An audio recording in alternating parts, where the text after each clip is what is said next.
Assalamualaikum warahmatullahi wabarakatuh. Innal hamdalillah nahmaduhu wa nasta'inuhu wa nastaghfiruh wa na'udzu billahi min shururi anfusina wa min sayyiati a'malina. Man yahdihillahu fala mudilla lahu wa man yudlil fala hadiya lahu.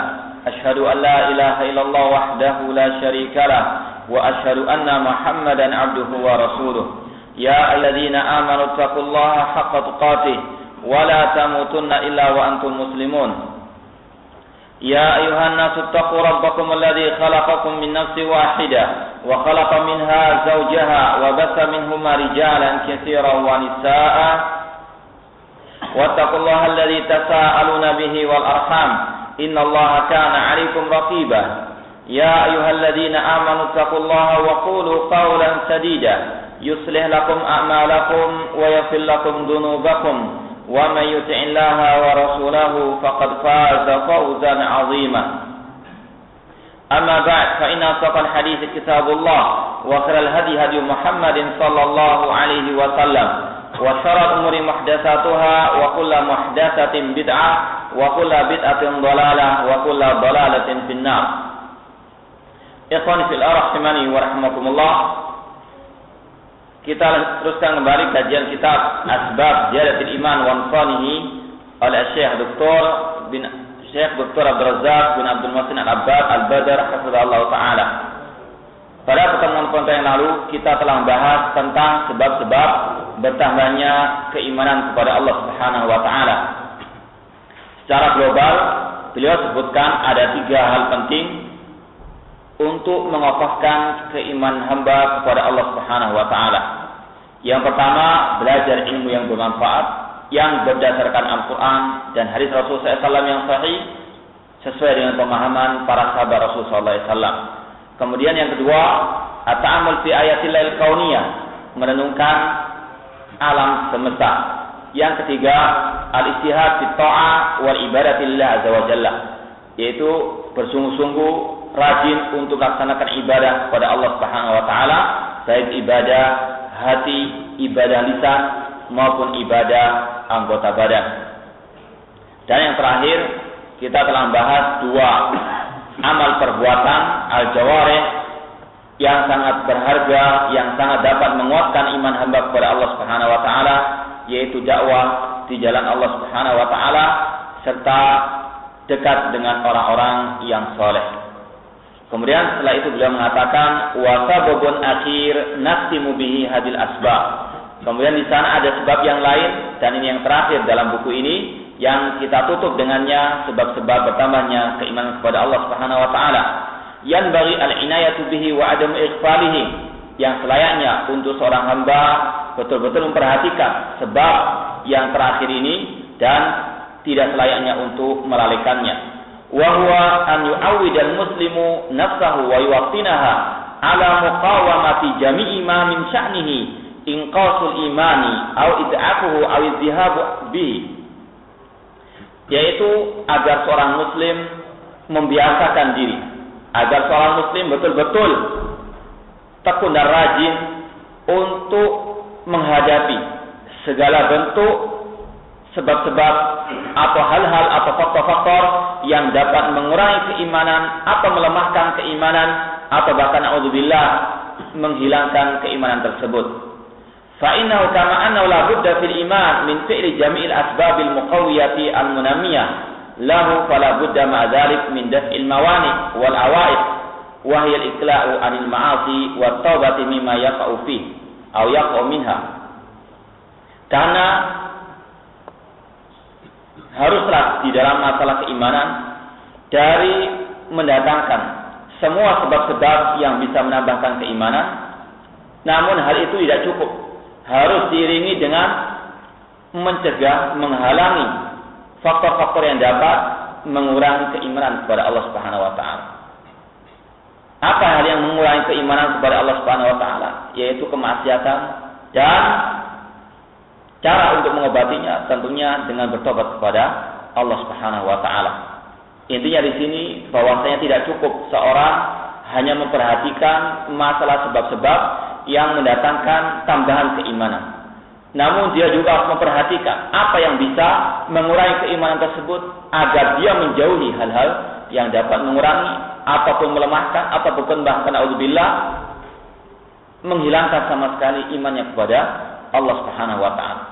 Ibaratnya seperti seorang petani atau orang yang menanam tumbuhan, di samping dia betul-betul merawat tumbuhan tanaman tersebut dengan menyiraminya, memberinya pupuk, apa yang bisa membuahkan hasil. Namun yang lebih dari itu juga, atau di samping itu juga, bersama itu juga, dia harus betul-betul memperhatikan apa yang bisa merusak tanaman tersebut dari hama, atau parasit, atau benalu, atau apa saja yang bisa menghilangkan buah daripada tumbuhan tersebut. Apa yang bisa merusak tanaman tersebut. Seorang muslim harus memperhatikan dua hal tersebut untuk betul-betul menjaga keimanannya, untuk betul-betul bisa mengokohkan keimanannya.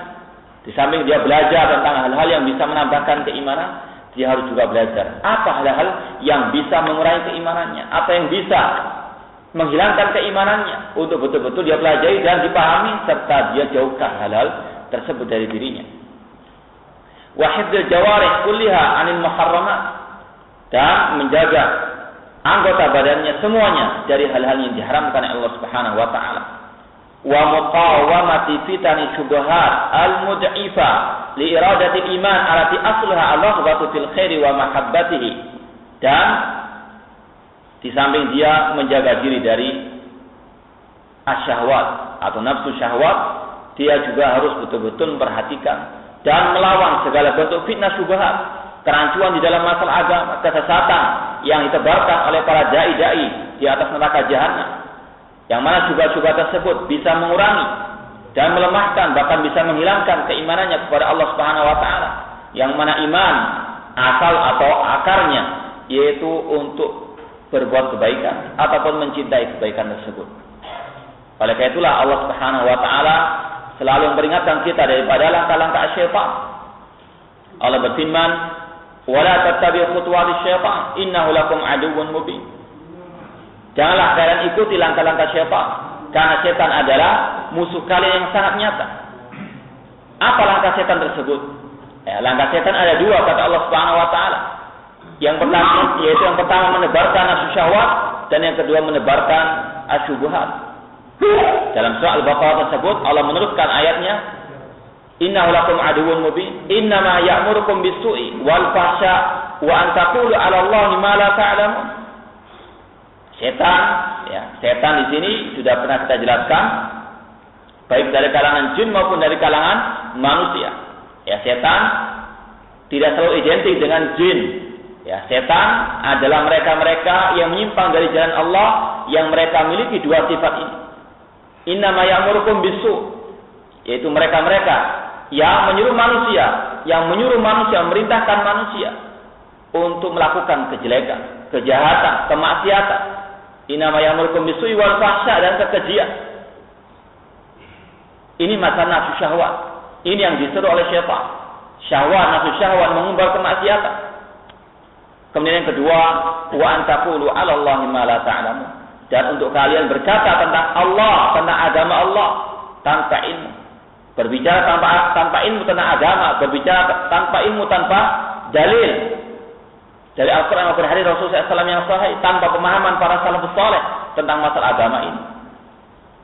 Maka seorang muslim wajib betul-betul bersungguh-sungguh menghadapi dua langkah syaitan ini. Syaitan dari kalangan jin maupun manusia. Manusia-manusia yang mereka menyuruh kepada kesesatan, kepada akidah yang sesat, kepada ibadah yang bid'ah, kepada kesyirikan, kepada khurafat, kepada jihad yang bid'ah, kepada dakwah yang penuh dengan kemunafikan misalnya. Maka wajib seorang muslim betul-betul menjaga dirinya dari dua hal ini. Nafsu syubhat atau nafsu syahwat dan asyubhat.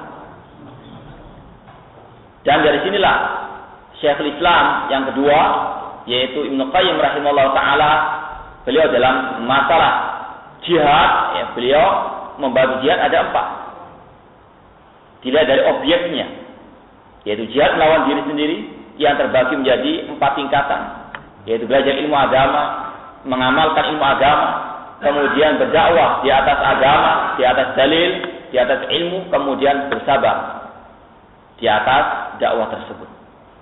Kemudian yang kedua kata beliau, jihad melawan asyaitan. Ya. Dan kata beliau, jihad melawan syaitan yaitu dengan memerangi nafsu syubhat, nafsu syahwat, dan juga melawan asyubhat. Setan baik kalangan jin maupun manusia. Manusia menyeru manusia kepada kemaksiatan. Manusia yang menyeru manusia yang lain kepada kesesatan. Dilawan. Ini namanya jihad melawan asyaitan. Seorang muslim tidak akan mungkin dia sampai kepada jihad melawan musuhnya yang nyata. Dari kalangan orang-orang kufar, tidak akan mungkin dia bisa menghadapi lawan atau musuh dari orang kafir di medan pertempuran sebelum dia melewati tahapan yang kedua ini. Atau dua tahapan ini, yaitu jihad melawan diri sendiri. Tidak akan mungkin dia bisa melawan musuh kecuali dengan ilmu, kecuali dengan al-amal soleh. Ya. Kemudian juga dia betul-betul melawan setan yang ada di hadapannya. Setan di kalangan jin maupun manusia yang menyuruh dia kepada kemaksiatan, yang menyuruh dia kepada penyimpangan dalam masalah agama. Kemudian yang ketiga, jihad melawan orang kafir dan munafikin, dan yang keempat, jihad melawan pelaku kemaksiatan ataupun al-bidah. Silakan dilihat dalam kitab Ibnu Qayyim rahimahullah Zadul Ma'ad, jilid yang ketiga pada awal-awal pembahasan tentang masalah al-jihad, masalah peperangan. Intinya di sini ikhwani fillah rahimani wa rahimakumullah, seorang muslim dia tidak akan mungkin bisa terlepas daripada godaan setan, langkah-langkah setan baik yang berupa nafsu syahwat maupun asyubhat. Wa sa'yu fihi la tatim illa bi tarki iradati ma yunafiha min raghbatin nafsi fi syarri wa muqawamatin nafsi al-ammarati bis-su'. Seseorang tidak akan mungkin bisa sampai kepada perbuatan yang baik kecuali dengan dia meninggalkan keinginan-keinginan yang menafikan kebaikan tersebut, yaitu berbuat kejelekan dan memerangi jiwa al-ammarah bis-su', ya, jiwa al-ammarah bis-su', an-nafsu al-ammarah bis-su'. Ya, an-nafsu dibagi oleh Allah Subhanahu wa taala di dalam Al-Qur'an menjadi tiga. Ya, an-nafsu atau jiwa manusia terbagi menjadi tiga golongan. Yang pertama, an-nafsul mutmainnah. Sebagaimana Allah berfirman, ya ayyatuhan nafsul mutmainnah. Wahai nafsu yang baik. Ini adalah nafsu atau jiwa yang selalu mendorong manusia kepada kebaikan. Mendorong manusia kepada at-tauhid, kepada sunnah Rasul SAW, kepada akhlak yang baik, mengikuti jejak orang-orang salafus saleh. Ini adalah an-nafsu al-mutmainnah, jiwa yang tenang. Kemudian yang kedua, dalam Al-Quran juga Allah menyebutkan adanya an-nafsul lawwamah. La uqsimu biyaumil qiyamah wa la uqsimu bin nafsil lawwamah. Dan Allah bersumpah dengan an-nafsul lawwamah, jiwa yang selalu mencela pelakunya, dirinya sendiri, ketika dia berbuat kebaikan atau ketika dia berbuat kejelekan. Ya, terkadang ketika seorang mau berbuat kebaikan, ada perang di dalam dirinya, berkecamuk antara dia melakukan kebaikan tersebut atau meninggalkan kebaikan tersebut. Ya. Contoh misalnya seseorang ketika dia mau hadir ke majlis taklim, mungkin ada tangganya atau temannya mengolokkannya. Wah, so alim, ya. Wah, inilah penghuni surga lewat misalnya. Ya. Maka terkadang jiwanya tidak terima kalau dia mau berbuat kebaikan. Karena apa? Sungkan dengan temannya. Ya. Ataupun ketika dia misalnya saja diajak oleh temannya menghadiri perayaan-perayaan bid'ah atau hal-hal yang berbau kemaksiatan, terkadang dalam dirinya ada perasaan sungkan dengan temannya. Kalau dia tidak ikut, tidak enak dengan temannya. Padahal kalau dia meninggalkan, itu adalah kebaikan. Namun jiwanya tidak terima kalau dia meninggalkan kemaksiatan tersebut. Ini adalah an-nafsul lawwamah, jiwa yang selalu mencela. Dari kata-kata lama yalum, mencela pelakunya. Demikian pula di dalam diri seorang mukmin terdapat jiwa al-lawwamah yang ketika dia berbuat kejelekan, jiwa tersebut mencela pelakunya. Kenapa engkau telah berbuat? Kenapa engkau berbuat kemaksiatan? Intinya di sini terkadang dalam satu diri seorang muslim, dalam diri seorang muslim terdapat tiga sifat an-nafs ini. Terkadang jiwanya ketika dia berbuat kebaikan, jiwanya tergolong dalam jiwa an-nafsul al-mutmainnah. Ketika dia mau berbuat kebaikan kemudian ada celaan, ini namanya an-nafsul lawwamah, mencela seorang ketika dia berbuat kebaikan. Kemudian yang ketiga, an-nafsu al-ammarah bisu, jiwa yang selalu menyuruh pelakunya, pemiliknya kepada kemaksiatan. Oleh karena itu, seorang muslim wajib untuk mengenali jiwanya, untuk selalu menggiring jiwanya kepada al-nafsu al-mutmainnah, agar ketika dia meninggal dunia, ketika dia dalam sakaratul maut, ya, sebagaimana disebutkan dalam hadis Bara bin Azib radhiyallahu anhu, ketika malakul maut dia ingin mencabut nyawa seorang mukmin, dia mengatakan, ya nafsu at-tayyibah, wahai jiwa yang baik, yaitu jiwa yang mutmainnah, jiwa orang mukmin, ya, keluarlah engkau kepada keridhaan Allah Subhanahu wa taala. Itu jiwa-jiwa yang betul-betul pada kehidupan dunia berbuat kebaikan, betul-betul selalu menambah keimanannya kepada Allah Subhanahu wa taala dengan belajar ilmu agama, dengan dia menjalankan ketaatan di atas sunnah Rasul sallallahu alaihi wasallam, maka dia dicabut nyawanya oleh malakul maut dalam keadaan mutmain, dalam keadaan tenang, dalam keadaan tidak tersakiti. Berlainan dengan an-nafsul khabithah. Disebutkan dalam hadis tersebut juga, ketika malakul maut mencabut nyawa orang kafir, mencabut nyawa orang-orang yang mereka berbuat kemunafikan, kesyirikan, maka Allah Subhanahu wa taala menyuruh malakul maut mengatakan, ya ayyatuhan nafsul khabithah, wahai nafsu yang khabithah, yang jahat, yang jelek, yang busuk. Kemudian dicabut nyawa tersebut dalam keadaan yang sangat sakit sekali, yang sangat pedih sekali. Maka seorang muslim dia betul-betul harus mengetahui mana jiwa yang mutmainnah, mana jiwa yang lawwamah, mana jiwa yang ammarah bisu. Famata hafizal 'abdu min al-wuqu' fi fitani syubhat wa fitani syahawat tamma imanuhu wa qawiya yaqinuhu. Kapan saja seorang muslim menjaga dirinya dari terjerumus ke dalam fitnah syubhat ataupun fitnah syahwat, maka akan sempurna keimanannya, akan kuat keyakinannya. Maka seorang muslim wajib untuk mengetahui mana itu syahwat atau fitnah syahwat, mana itu fitnah asyubhat. Dan sekali lagi tidak akan mungkin dia bisa mengetahui hal tersebut kecuali dengan ada ilmu. Belajar dan terus belajar. Mana itu kemaksiatan, mana itu kesesatan, agar dia betul-betul bisa meninggalkan kedua hal tersebut. Oleh karena itulah selalu kita sampaikan sabda Nabi SAW, man yuridillahu bi khairan yufaqihu fid din. Barang siapa yang Allah kehendaki padanya kebaikan, maka Allah pahamkan dia tentang masalah agama ini. Hadis riwayat Bukhari dan Muslim. Berapa banyak orang yang dia beragama, namun dia tidak paham tentang agama ini. Begitu juga berapa banyak orang-orang yang belajar agama, namun dia tidak paham tentang agama ini sebagaimana yang Allah inginkan dan yang diinginkan oleh Rasulullah SAW. Yang mereka tersesat pemahamannya. Memahami akidah, namun bukan sebagaimana akidahnya Rasulullah SAW. Memahami ibadah, bukan sebagaimana ibadahnya Rasulullah SAW. Memahami jihad, bukan seperti jihadnya Rasulullah dan para sahabatnya, sehingga sesat dan menyesatkan. Maka yang perlu untuk kita selalu raih ada yufaqihu fid din. Bagaimana Allah memahamkan kita tentang masalah agama ini, agama yang hakim. Ya, bukannya sekedar belajar agama, tidak, namun belajar agama yang hak, ya, yang murni, sebagaimana diturunkan pertama kali kepada Rasulnya sallallahu alaihi wasallam.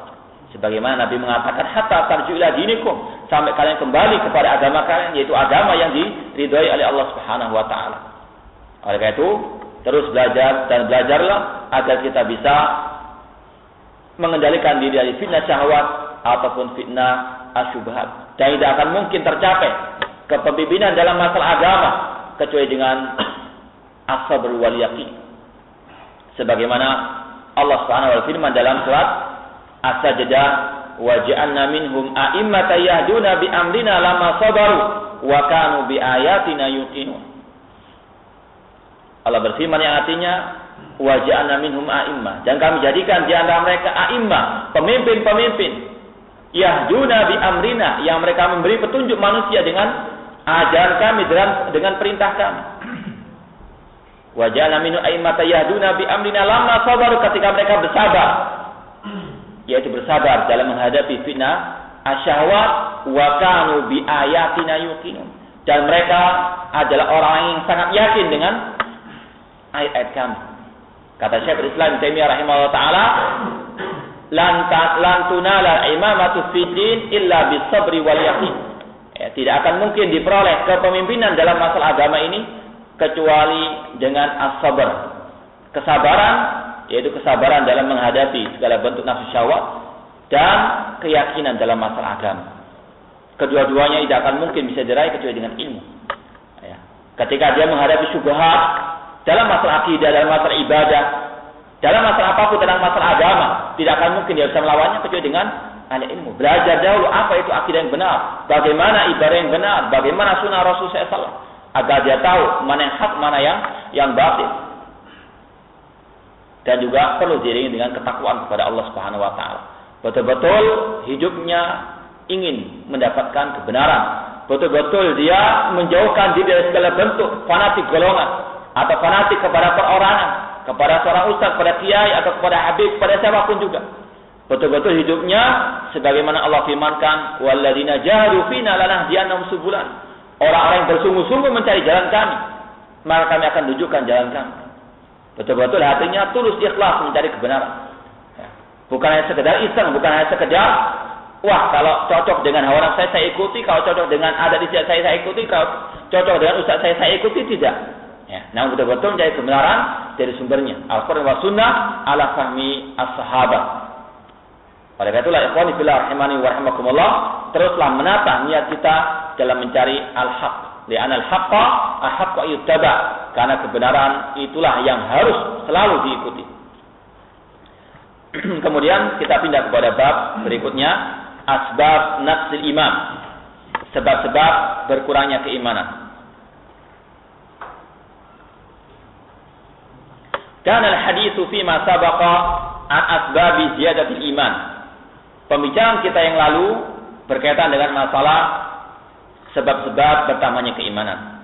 Amman haditsu huna fa sayakun an asbabi naqsi. Adapun sekarang kita akan berbicara, kita akan membahas tentang sebab-sebab berkurangnya keimanan. Innal imana kama anna lahu asbaban tazidu wa tunammiyahu aw tunammihi fakadzalika lahu asbabun tanqusu wa tud'ifuhu. Sebagaimana iman itu memiliki sebab-sebab bertambahnya, sebab-sebab berkembangnya, maka demikian pula iman memiliki sebab-sebab berkurangnya dan berlemahnya atau kelemahannya atau melemahkannya. Wa kama annal muslima mutalabun bima'rifati asbabi ziyadil iman liyutabbiqaha fa huwa kadzalik mutalabun bima'rifati asbabi nafsihi liyahdaraha. Sebagaimana seorang muslim dia diwajibkan untuk mengenal sebab-sebab bertambahnya keimanan agar dia menjalankan sebab-sebab tersebut, melaksanakan sebab-sebab tersebut, demikian pula dia diwajibkan untuk mengenal sebab-sebab berkurangnya keimanan agar dia menjauhkan diri daripada sebab-sebab tersebut. Min bab arafu syarra la li syarri walakin litawaqqi wa man lam ya'rifi syarra minan nasi yaqa'u fi. Kata seorang penyair, aku mengenal kejelekan bukan untuk melakukan kejelekan tersebut, akan tapi agar aku menjauhkan diri darinya.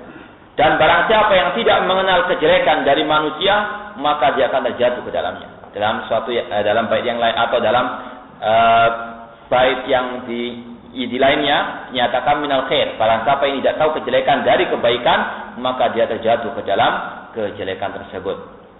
Wa qad sabata fi sahihain an Hudzaifah bin Yaman radhiyallahu anhu annahu qala, dan hal ini juga sebagaimana yang dicantumkan dalam Sahih Bukhari dan Muslim dari sahabat Hudzaifah radhiyallahu taala anhuma, bahwasanya beliau Hudzaifah bin Yaman radhiyallahu anhu mengatakan, kana sahabatu yas'aluna Rasulullah sallallahu alaihi khair wa kuntu as'alu anil syarr makhafata ayyudrikani.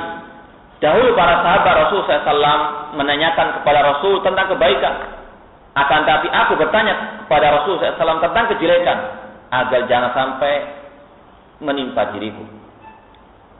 Ini adalah metode Al-Quran. Ini adalah metode hadis Rasul SAW. Ini adalah metode para sahabat Rasul SAW. Ini adalah metode dalam Islam, yaitu seorang Muslim tidak cukup hanya mengenal kebaikan, tidak cukup dia mengenal at-tauhid, tidak cukup dia mengenal sunnah Rasul SAW, Tidak cukup dia mengenal akhlak al-karimah, namun dia juga diwajibkan untuk mengenal kebalikan dari kebaikan tersebut. Di samping dia harus mengenal ketauhidan, dia juga harus mengenal kesyirikan. Di samping dia harus mengenal sunnah Rasul SAW, dia juga harus mengenal al-bid'ah. Di samping dia harus mengenal al-akhlakul karimah, dia juga harus mengenal al-akhlaku ar-radilah. Di samping dia harus mengenal mana al-firqatul najiyah, mana golongan yang selamat, dia juga harus mengenal al-firqatul halikah, golongan-golongan yang binasa. Di samping dia harus mengenal siapa ahli sunnah, dia juga harus tahu siapa ahli bidah. Kalau kita perhatikan dalam Al-Quran, selalu Allah sebutkan antara kebaikan dengan kebalikannya, antara golongan ashabul jannah dengan ashabun nar, antara orang beriman dengan orang kafir.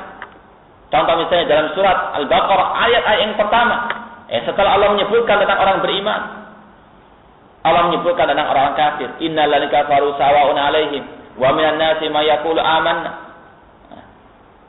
Dalam banyak ayat saud seperti itu. Tidak cukup Allah menyebutkan tentang orang beriman saja, namun Allah sebutkan juga orang-orang kafir, orang-orang munafik, agar kaum muslimin betul-betul tahu ini jalannya orang beriman, ini jalannya orang kufar.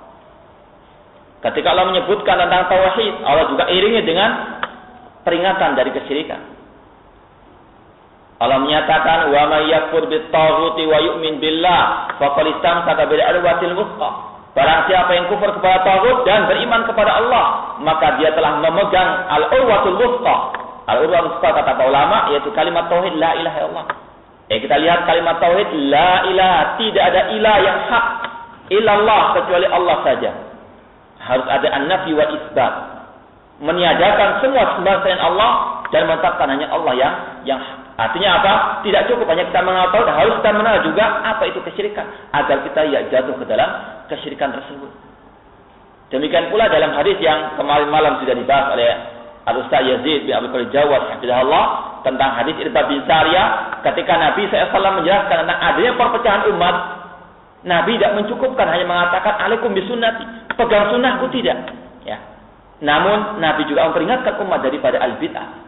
Wa iyyakum wa muhdatsatil umur. Hati-hatilah kalian dari perkara yang baru dalam masalah agama. Ya.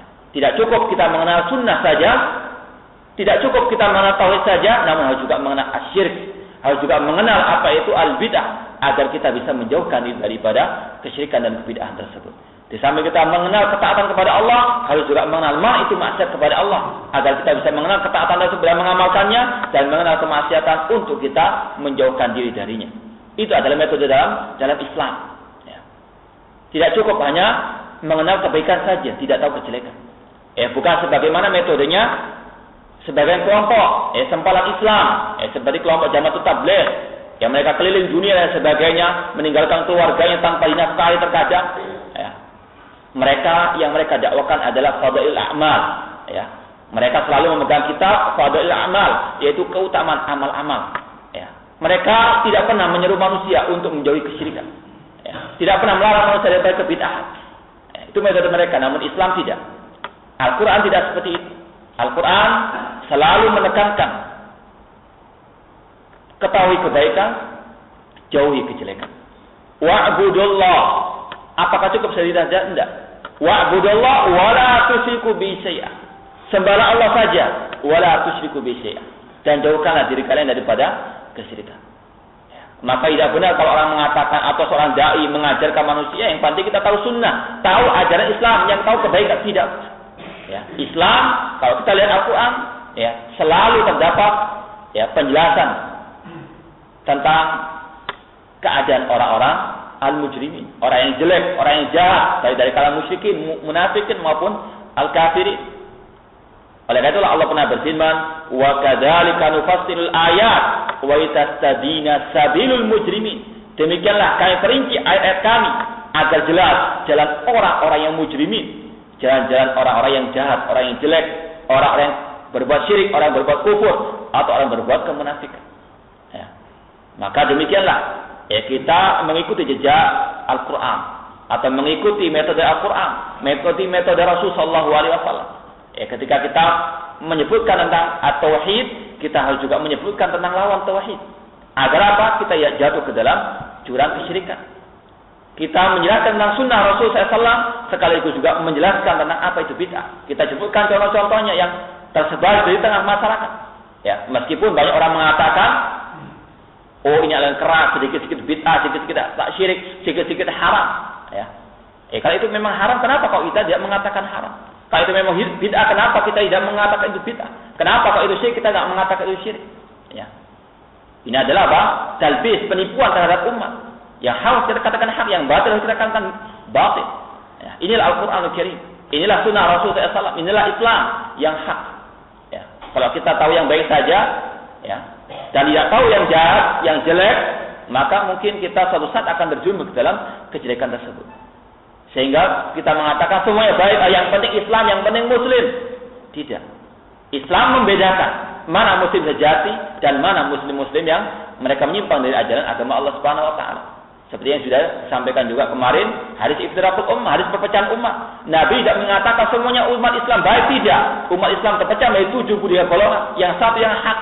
Ya. Nabi menyebutkan ini yang jahat, ini yang sesat, ini yang binasa, ini yang selamat. Tidak cukup Nabi mengatakan ini yang selamat saja, tidak. Namun juga menyebutkan yang batil. Ya, agar kita betul-betul menjauhi hal-hal yang batil tersebut. Namun perlu kita sampaikan juga, ya, jangan kita mengenal yang jelek dulu sebelum mengenal yang baik. Kenali yang baik dahulu, baru yang jelek. Ya. Kita kuatkan dulu iman kita, baru kita mengenal apa itu kebatilan dalam keimanan kepada Allah Subhanahu Wa Taala. Karena terkadang ada seorang yang baru belajar seminggu, 2 minggu dan sebagainya, langsung mendebat orang-orang bidah, langsung belajar bukunya al-bidah, ya, dengan alasan saya harus tahu kejelekan. Ya. Semuanya ada kadarnya masing-masing, ada porsinya masing-masing, dan seorang manusia harus tahu dirinya sendiri sampai di mana kemampuannya. Fattaqullaha mastata'tum, la yukallifullahu nafsan illa wus'aha. Jangan membawa diri di luar kemampuan. Ya, belajar yang hak, samping itu juga belajar yang batil agar bisa menjauhi kebatilan tersebut. Hal ini juga disampaikan oleh Umar bin Khattab radhiyallahu ta'ala anhu. Ya, Umar bin Khattab mengatakan tangkudul ural islami urwatan idza nasha'a fil islam man lam ya'rifil jahiliyah. Ya. Akan terurai ikatan Islam seikat demi seikat idza nasha'a fil islam, apabila tumbuh di dalam masyarakat Islam, dalam Islam tersebut, man lam ya'rifil jahiliyah, orang-orang yang tidak tahu tentang al-jahiliyah. Ya. Artinya apa? Perlu manusia itu tahu apa itu kesyirikan. Oleh karena itulah para ulama, ya, mereka menyebutkan tentang misalnya nawaqidul Islam, nawaqid la ilaha illallah, pembatal la ilaha illallah, ya, agar manusia tahu ini adalah kesyirikan, ini adalah kekufuran, agar betul-betul menjauhkan diri dari kekufuran tersebut. Ya, sekali lagi tidak cukup manusia belajar tentang tauhid, harus tahu tentang syirik.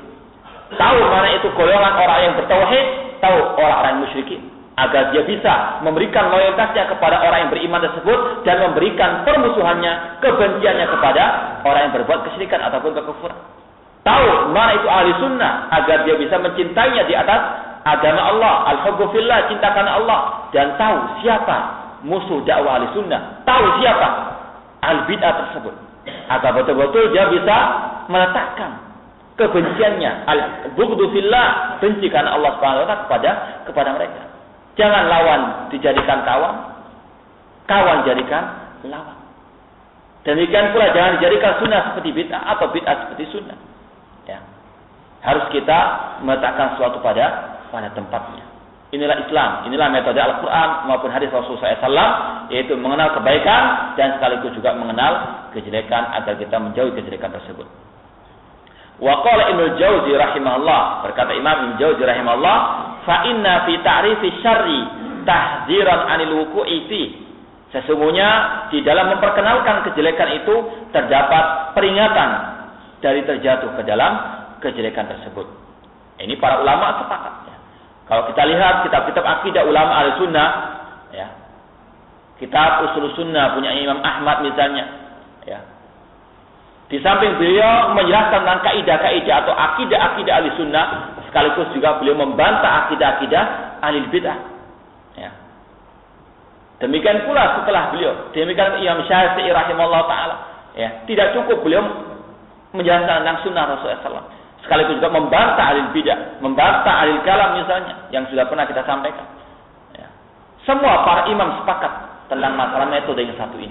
Metode menjelaskan yang hak sekaligus juga menyingkap kesesatan. Ya.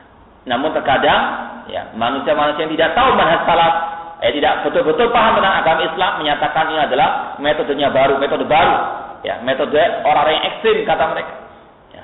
Maka wajib sekali lagi kita kembalikan kepada metode Al-Quran dan Sunnah Rasulullah SAW yang pemahaman para sahabat. Tidaklah kita belajar kecuali dari Al-Quran, dari Sunnah Rasulullah dan dari pemahaman para as-salafus saleh. Tidak boleh kita mengarang sedikit pun dari metode ini. Tidak boleh kita menambah-nambahkan. Sebagaimana adalah wasiat Abdullah bin Umar radhiyallahu taala anhuma, ittabi'u wa la tattabi'u faqad kufitum. Ikutilah akidahnya Rasul, akidahnya para sahabat, metodenya Rasul dan metodenya para sahabat dalam masalah agama itu. Wala tabtadi'u, jangan kalian mengada-ada. Mengada apa saja dalam masalah agama, dalam masalah dakwah, dalam masalah jihad, dalam masalah ibadah, akhlak ataupun akidah. Ikuti. Faqad kufitum. Karena kalian sudah dicukupi oleh Islam, dicukupi oleh Al-Quran, dicukupi oleh hadis Rasulullah SAW. Islam sudah sempurna. Tidak perlu kita menambah-nambah. Cukup kita belajar, kita amalkan. Inilah Islam yang murni. Inilah ya metode yang diridhai oleh Allah Subhanahu wa taala. Fata'lam asbab naqsil iman wa ma'rifat awamil dhafihi. Demikian pula tentang masalah pembahasan sebab-sebab bertambahnya keimanan. Tidak cukup kita hanya belajar tentang sebab-sebab bertambahnya keimanan, namun kita juga harus mengetahui sebab-sebab berkurangnya keimanan. Wa ma'rifat awamil dhafihi, dan juga faktor-faktor yang bisa melemahkan keimanan. Wa turqul wiqayati minha amrun amrun matlubun la budda min al-inayati bihi. Demikian pula harus mengenal jalan untuk menyelamatkan diri dari hal-hal yang bisa mengurangi keimanan dan memperhatikan hal tersebut. Ini suatu yang diwajibkan. Ya, kita tahu ini sebab bertambahnya keimanan, ini sebab berkurangnya keimanan, dan kita menjauhi hal-hal tersebut. Bal inna ta'allumaha la yaqilu ahamiyatan an ta'allumi asbabi ziyadil iman. Bahkan belajar tentang hal-hal yang bisa mengurangi keimanan ini tidaklah berkurang pentingnya daripada belajar tentang sebab-sebab bertambahnya keimanan. Intinya dua-duanya harus dipelajari. Belajar tentang apa itu hal yang bisa menambah keimanan dan apa sebab yang bisa mengurangi keimanan. Wa qabla syuru' fi dzikri asbab naqsil iman wa bayaniha awaddu an usyira ila anna adama ta'ahudi asbab ziyadatil iman wa ihmali taqwiyati wa tarki inayati bidzalik yu'addu sababan min asbab naqsil iman.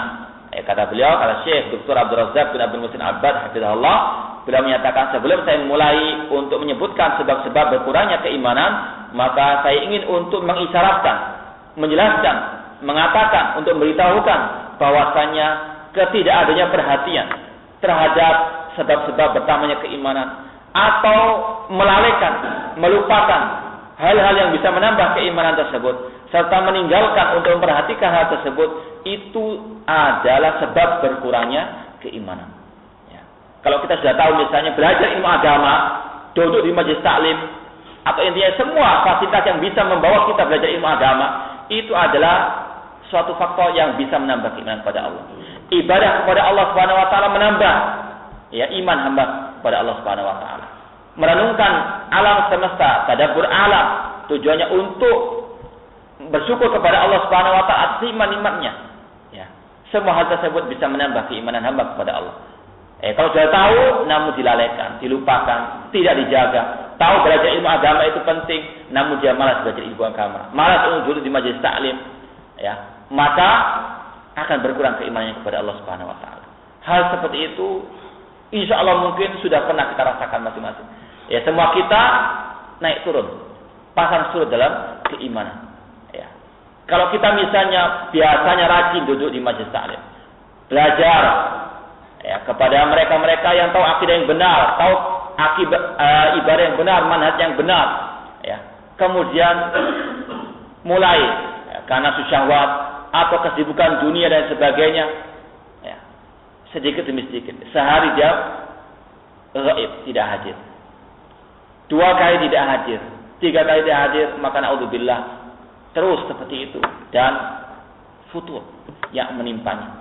yaitu malas, sudah tidak ada semangat belajar ilmu agama. Itulah iman. Kalau sudah turun dan dia tidak mau menaikkan lagi, maka terus akan hilang. Ya, berapa banyak ya? Dan juga ini pernah kita alami juga, berapa banyak teman-teman kita seperti itu. Ya, dahulunya rajin belajar ilmu agama, masih ada semangat belajar ilmu agama, namun sudah memiliki kerjaan, kesibukan dunia dan sebagainya, melalaikan dia dari belajar ilmu agama. Sehari, 2 hari, 3 hari dan hilang. Sudah hampir tidak ada lagi semangat untuk belajar ilmu agama, semangat untuk beribadah kepada Allah Subhanahu wa taala. Ya. Maka ketika seorang hamba merasa imannya kurang, harus berusaha untuk dinaikkan kembali. Jangan sampai iman tersebut turun-turun dan naudzubillah falamma zagu azaghallahu qulubahum. Ketika mereka berpaling dari agama Allah, ketika mereka berpaling tidak mau ibadah kepada Allah, semakin Allah palingkan dia dari agamanya. Naudzubillah min dzalik. Kalau sudah hati dimatikan Allah Subhanahu wa taala, ya, bukan Allah yang salah. Namun mereka lah wa ma kana Allah liyadzlimahum walakin kanu anfusahum yadzlimun. Bukan Allah yang berbuat zalim kepada mereka, namun mereka yang berbuat zalim kepada diri mereka sendiri. Ada sebab akibat. Ya. Sebabnya dia malas belajar ilmu agama, sebabnya dia malas beribadah, tidak mau menambah keimanannya kepada Allah, maka akibatnya akan dipalingkan oleh Allah Subhanahu wa taala dari agamanya. Maka jangan coba-coba. Ya, kalau kita sudah tahu sebab-sebab pertamanya keimanan, tahu bagaimana cara untuk kita menangkal segala bentuk ya, nafsu syubhat ataupun nafsu syahwat, ya, maka harus betul-betul kita perhatikan, betul-betul harus kita koreksi diri kita masing-masing. Ya, kalau turun iman kita naikkan. Jangan sampai turun terus sehingga naudzubillah hilang sama sekali. Fa ihmal umur allati sabaqat isyaratu ilaiha fi ma sabaq wa adam al-i'tina'i biha yud'iful iman wa yanqusuhu. Ketidakadanya perhatian dalam mengurusi sebab-sebab ya pertamanya keimanan ini akan dapat melemahkan keimanan dan akan mengurangi keimanan tersebut. Ya. Contoh misalnya seorang yang memiliki tanaman misalnya, kalau dia biasanya tiap hari dia sirami, ya sore dan pagi hari dia sirami, kemudian dia tinggalkan, ya akan mati tanaman tersebut. Itulah iman. Itulah syajaratul iman, tanaman keimanan. Kalau dia meninggalkan ya untuk menyirami tanaman tersebut, ya di antaranya dengan belajar ilmu agama, ya akan luntur dan sebagainya. Terlebih lagi ketika fitnatus syahwat, fitnatus syubhat merajalela di tengah-tengah kita. Ya, fitnatus syahwat di mana-mana. Ya, perempuan-perempuan yang berpakaian yang telanjang, ya, berjalan di mana-mana. Berlenggak-lenggok dan sebagainya menyimpangkan manusia dari agama Allah di mana-mana. Nafsu syahwat, ya. Kalau kita ya pupuk dengan as-sabar, dengan kesabaran, dengan ibadah kepada Allah, terus akan turun iman kita. Demikian pula fitnatu asyubhat, ya. Di mana-mana banyak dai-dai penyuruh ke neraka jahanam, ya. Ceramah-ceramah di masjid-masjid, khutbah-khutbah Jumat, ya. Buletin-buletin mereka tebarkan, majalah-majalah mereka tebarkan di TV-TV, di internet dan sebagainya, ya. Ditiupkan fitnatu asyubhat, kerancuan dalam masalah agama. Berapa banyak penyuruh kepada kesyirikan, penyuruh kepada kebid'ahan, penyuruh kepada terorisme dan sebagainya. Ya, kalau kita tidak iringi dengan thalabul ilmi, belajar ilmu untuk menangkal syubhat tersebut, akan ikut arus kita. Ya, berapa banyak ya orang-orang yang dekat dengan kita, yang dahulunya ya satu akidah dengan kita, namun ketika mereka sudah malas belajar, ikut arus dengan mereka. Maka perlu untuk kita betul-betul memperhatikan sebab-sebab pertamanya keimanan dengan belajar terus dan belajar, dan juga meminta kepada Allah as-sabat, meminta kepada Allah keteguhan, keistiqomahan di atas agama ini. Ya muqallibal qulub, tsabbit qulubana ala dinik. Ya musarrifal qulub, sarif qulubana ala ta'atik. Rabbana la tuzigh qulubana ba'da idh hadaitana wa hab lana min ladunka rahmah innaka antal wahhab. Terus berdoa dan berusaha. Ya, agar jangan sampai iman kita terus turun ataupun naudzubillah hilang sama sekali. Fa kama anna al-muhafazata 'alaiha sababun fi ziyadah fa ihmalaha sababun fi nafsi. Sebagaimana menjaga sebab-sebab pertamanya keimanan itu adalah tambahan keimanan itu sendiri, maka demikian pula melalaikan sebab-sebab pertamanya keimanan itu dapat mengurangi keimanan. Qala Syekh Muhammad Al-Utsaimin rahimahullah taala, berkata Syekh Muhammad bin Shalih Al-Utsaimin rahimahullah taala, wa amma nafsul iman falahu asbab. Adapun berkurangnya keimanan maka memiliki banyak sebab. Fadzakar umuran minha. Kemudian Syekh Muhammad bin Shalih Al-Utsaimin menyebutkan hal-hal atau faktor-faktor sebab-sebab yang dapat mengurangi keimanan. Yang pertama kata beliau, tarkut ta'ah, meninggalkan ketaatan kepada Allah Subhanahu wa taala. Ya, setiap meninggalkan ketaatan, meninggalkan yang diperintahkan oleh Allah Subhanahu wa taala, meninggalkan sesuatu yang wajib, ini adalah sebab berkurangnya keimanan. Ya, kalau kita sudah malas beribadah kepada Allah, ada iman itu terasa turun. Ya. Ini suatu yang fitrah. Ya, karena memang akidah Ahlussunnah adalah akidah yang fitrah. Ya, sesuai dengan fitrah manusia. Kalau seorang itu sudah malas untuk ibadah kepada Allah. Contoh misalnya kalau dia biasanya rajin salat 5 waktu di masjid berjamaah, kalau dia sekali saya tidak mau salat di masjid, rasanya sangat jauh dengan Allah, jauh dengan naungan agama. Semua bisa merasakan hal tersebut. Fa'inal iman yang kusubihi. Dia ketika meninggalkan ketaatan, berkurang keimanannya. Wa nafsu bihi ala hasabi ta'aqqudi ta'ati. Dan berkurangnya keimanan tersebut berbeda-beda, bertingkat-tingkat sesuai dengan tingkatan ketaatan kepada Allah Subhanahu wa taala. Sudah kita jelaskan, ketaatan kepada Allah tidak satu tingkatan, bertingkat-tingkat. Ada yang ditekankan, ada yang lebih ditingkatkan, ada yang paling ditekankan Allah Subhanahu wa taala. Semakin dia meninggalkan yang paling atas daripada ketaatan, semakin banyak berkurangnya keimanan kepada Allah Subhanahu wa taala. Fa kullama kanat ta'atu awkada kana nafsul imani bi tarki a'dama. Kalau dia meninggalkan ketaatan yang paling ditekankan oleh Allah Subhanahu wa taala, maka semakin berkurang keimanannya, semakin bertambah berkurang keimanannya tersebut. Contoh misalnya Nabi menyatakan bahwasanya al-iman bid'atun wa sab'una syu'bah. Iman itu memiliki 70 lebih cabangnya. Fa'alaha kalimatu la ilaha illallah atau qaul la ilaha illallah, yang paling tinggi daripada iman adalah ucapan la ilaha illallah. Kalau dia meninggalkan perintah yang paling wajib dan yang paling tekankan, yaitu tentang masalah ubudullah, sembah Allah saja, bukan berkurang, malah naudzubillah hilang sama sekali. Itu berkaitan dengan la ilaha illallah. Kalau dia beribadah kepada selain Allah, meninggalkan sesuatu yang wajib, jangan kita menyempitkan yang wajib itu hanya pada amal-amal jawarih, amal-amal anggota badan saja, atau perbuatan lisan, atau hal-hal yang ritual kita lakukan. Di antara yang paling wajib yang Allah wajibkan, yaitu masalah tauhid. Beribadah hanya kepada Allah saja. Kalau dia menyimpangkan satu ibadah kepada selain Allah, maka dia telah meruntuhkan, merusak iman yang paling tinggi atau cabang iman yang paling tinggi, yaitu qaul la ilaha illallah. Kalau dia berbuat syirik kepada Allah Subhanahu wa taala, bukan malah berkurang keimanannya, justru malah akan habis sama sekali.